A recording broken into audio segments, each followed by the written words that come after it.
Okay, now before we get into Sonnet 19, I want to share with you something in Sonnet 17. Okay, so Shakespeare writes like the first 12 or 17 of his sonnets talk about how important it is to have children.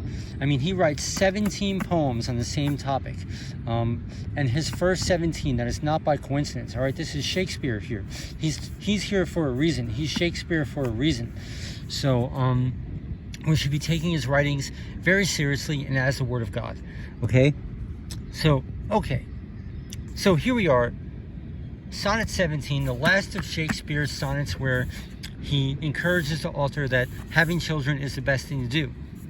And in this poem, he tells that having children is better than leaving behind poetry itself. But the point of what I'm trying to make here,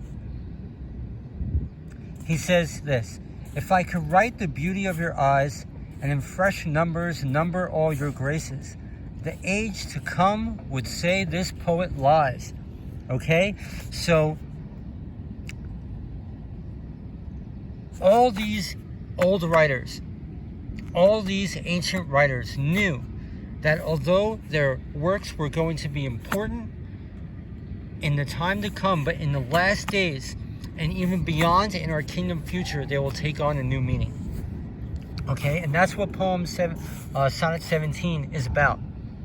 But it's really amazing how he says, because this proves that the authors themselves knew the things that they were writing were going to be exposed for the truth that they are at the end of days, in the time we are right now. If I could write the beauty of your eyes, and in fresh numbers the number of your graces, right? The eyes are the window of the soul. The soul is immeasurable. The fresh number of your graces come from God, that's innumerable. The age to come would say this poet lies. That's us, guys. We're in this time right now, and it will be our future. So it's amazing. We have to understand that.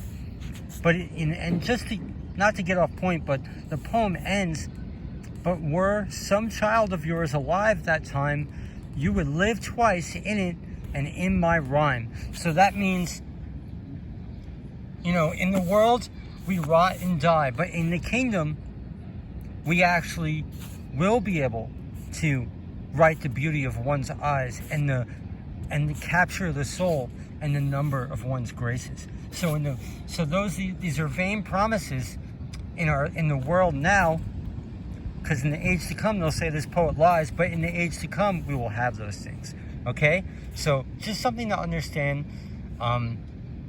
So let's go into Sonnet 19.